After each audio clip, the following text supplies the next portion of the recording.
Magandang araw po sa ating mga kapatid sa gobyerno, at sa inyong mga kaguro, nawa ay nasa maayos kayong kalagayan, saan man kayo naroroon, at kung saan man kayo naabot ng ating video.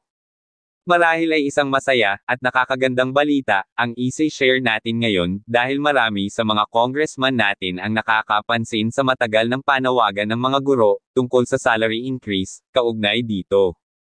Nanawagan si Representative Patrick Michael Vargas, ngayong Lunes, para sa pagpasa ng isang panukalang hakbang na magpapataas ng sahod ng mga guro bilang paraan ng tunay na pagkilala sa kanilang mga pagsisikap. Para sa buong detalye, panoorin ang bidyong ito.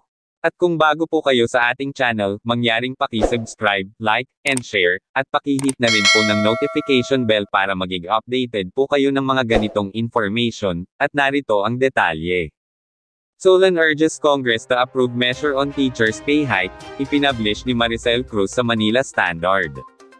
Nanawagan si Representative Patrick Michael Vargas, ngayong Lunes, para sa pagpasa ng isang panukalang hakbang na magpapataas ng sahod ng mga guro bilang paraan ng tunay na pagkilala sa kanilang mga pagsisikap.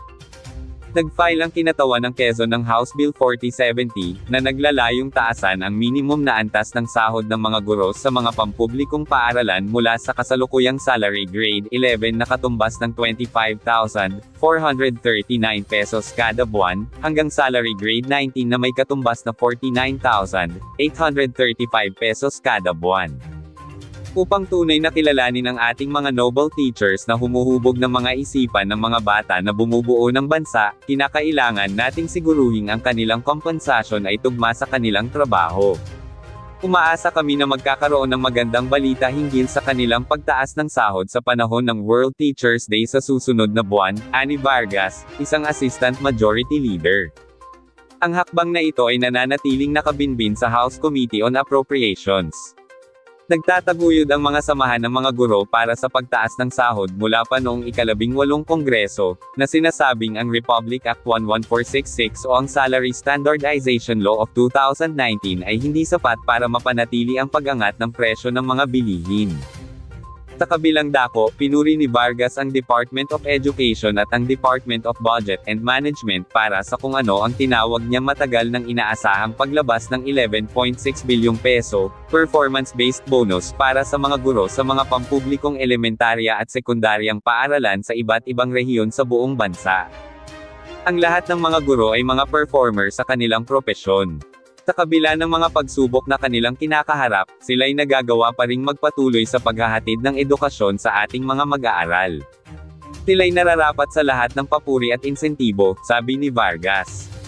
Hiniling din ni Vargas sa kanyang mga kapwa mambabatas na suportahan ang pagpapatupad ng ilang mga panukalang batas na makakatulong sa pag-angat ng kalagayan ng mga guro at sa pagtataguyod ng kanilang mga karapatan at kapakanan. Isinulat ni Vargas ang ilang mga pro-teacher bills, tulad ng Teaching Supplies Allowance Bill, HB 4072, Distant Public School Teachers Incentive Bill or HB 4073, Healthcare for Teachers Bill or HB 4074, at Housing Program for Teachers Bill or HB 4075, at iba pa. Mula noong panahon ng aking kapatid, si Alfred Vargas, sa lower house, patuloy kaming nagtataguyod para sa aming mga guro. Kinikilala namin ang kanilang kalagayan at sakripisyo sa iba't ibang aspeto ng kanilang buhay habang pinanatili ang antas ng edukasyon na nararapat sa ating mga kabataan, ani Vargas. At dito po nagtatapos ang ating video. Kung nagustuhan niyo po ang ating video, pakisulat ng inyong comment sa comment section para po patuloy kayo maka-access ng latest information. Mangyaring paki-subscribe, like at share para ma-notify po kayo ng mga latest updates. Maraming salamat po.